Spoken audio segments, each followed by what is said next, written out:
Fake news. Fake news. Fake news. Hi, I'm Hugo. And I'm Sam. And this is Fake News, Fact and Fiction from BBC Learning English.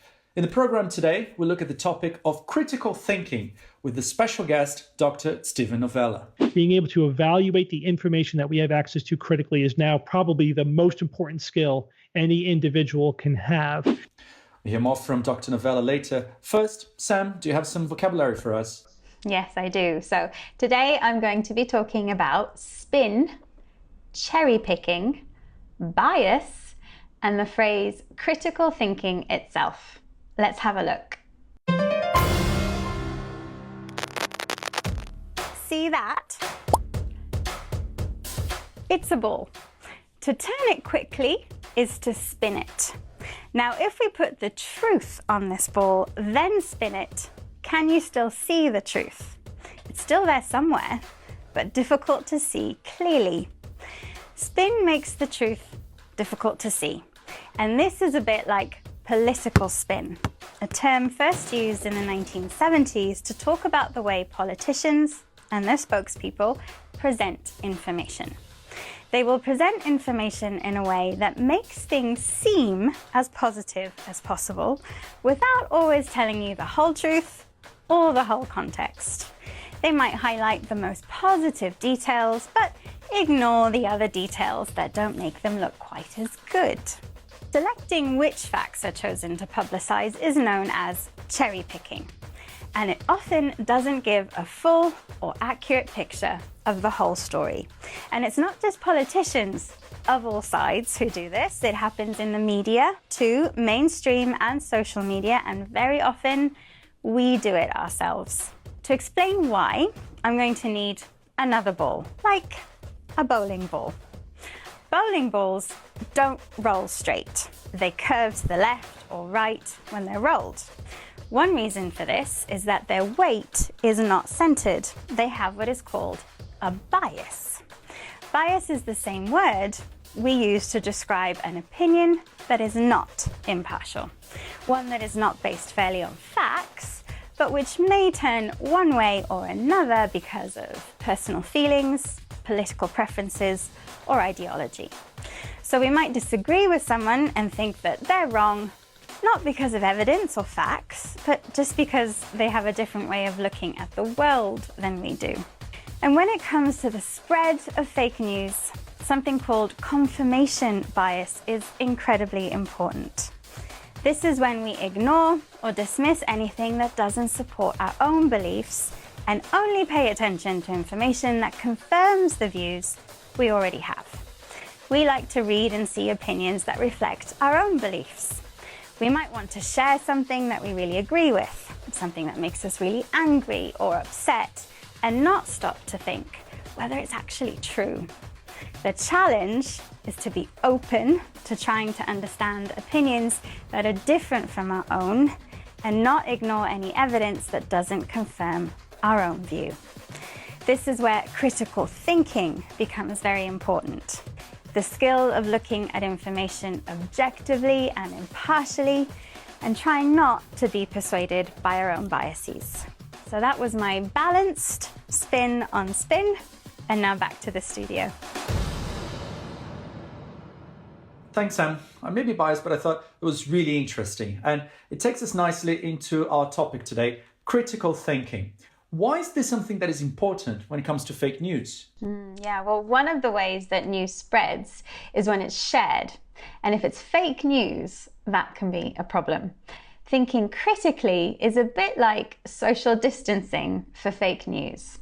If we know how to spot fake news, we are less likely to spread it. And in order to spot fake news, you have to be a little bit of a skeptic and not believe everything you read on the internet. So what does it mean to be a skeptic? Let's turn to our guest today, Dr. Steven Novella.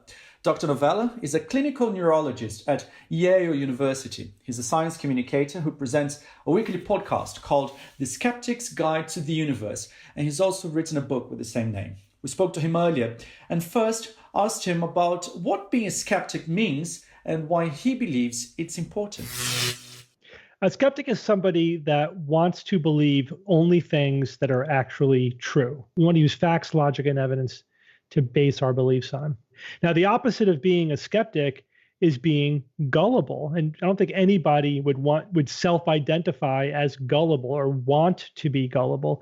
But we're advocating scientific skepticism is using a formal method, using a process to evaluate the information that we encounter. We're deluged with information. We have to filter it somehow. We have to have some way of figuring out what's likely to be true and what's not true. If someone's trying to deceive me, if someone's trying to sell me something, if someone else has been deceived and they're trying to pass that along to me, if the government is trying to maintain some fiction to maintain control. I mean, there's all sorts of reasons why people would give me information that's not correct or that's biased or that's inaccurate.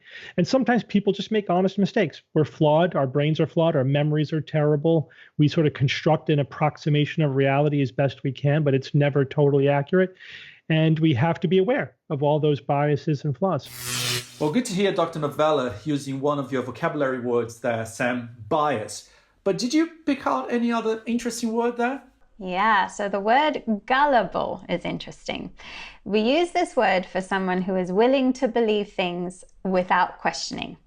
It makes them really easy to trick. So I remember when I was at school, a teacher told me that the word gullible wasn't in the dictionary. Did you believe them? Well, I thought about it for a second because it was a teacher who told me and I trusted them.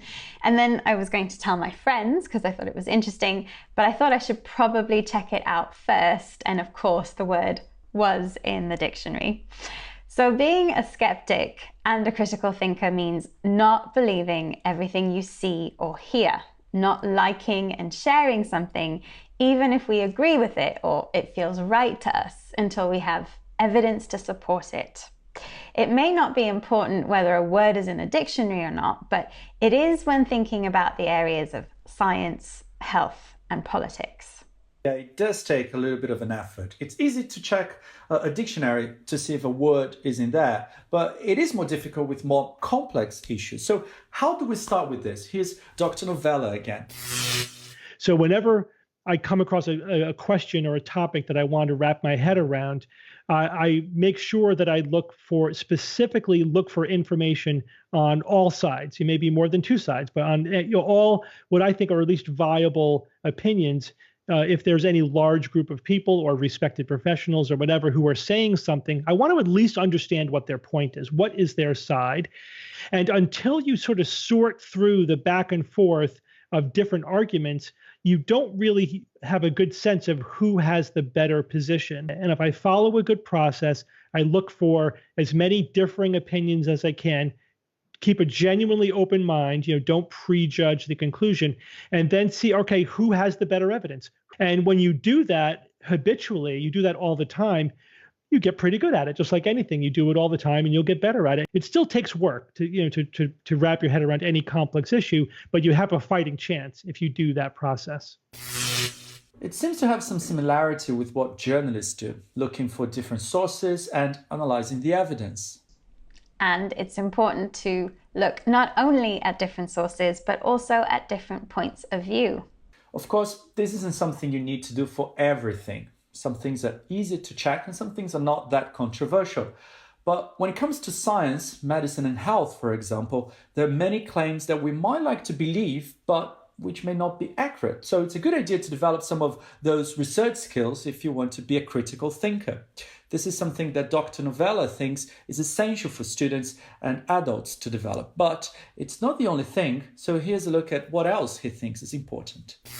I do think that we need to teach critical thinking as a core skill set to all children and adults, and what's called media literacy. I think media literacy is more important than it ever was. It's only going to get even more important. So people need to understand not just scientific literacy, but critical thinking and media literacy. That is the currency now of the modern world. We all have access to massive amounts of information. I mean, it's unbelievable when you think about it. At the touch of your fingers, you have access to the collective knowledge of humanity. It's amazing. And so the real currency is in being able to find the information that you want and evaluate it critically. Being able to evaluate the information that we have access to critically is now probably the most important skill any individual can have. And that's what now I think like the science communicators are shifting towards. Like that's what we have to teach people. They can find the facts online.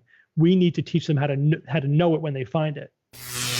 So Sam, as well as critical thinking, what else does Dr. Novella think is an essential skill? Well, that would be media literacy, which is an understanding of how the media and social media works and how it's being used for good and for bad. And it's also about being aware of where you get your information from, people on social media, blogs, and websites you follow. So Sam, can you just please recap today's vocabulary for us? Absolutely. So we started off with spin, which is a way to present information in a positive way, as positive as possible, even if it's not actually particularly good news. Cherry-picking details is to choose only the information that agrees with your views and ignore any inconvenient facts. A bias is a belief that something is good or bad, which isn't based on evidence, but is based on prejudices or our own beliefs and our own ideology. Critical thinking is the skill of evaluating and judging how accurate something is objectively, without bias, without spin, and without cherry-picking data. A skeptic is someone who wants to use logic and evidence and not emotion when judging how accurate something is. The adjective gullible is used for people who aren't skeptical, who easily believe what they're told and what they read. And finally, media literacy is an awareness of our modern media environment and an understanding of how media and social media works and how fake news and disinformation can spread. Thank you very much, Sam. I think you deserve a rest after that. And thank you for watching. Until next time, goodbye. Bye.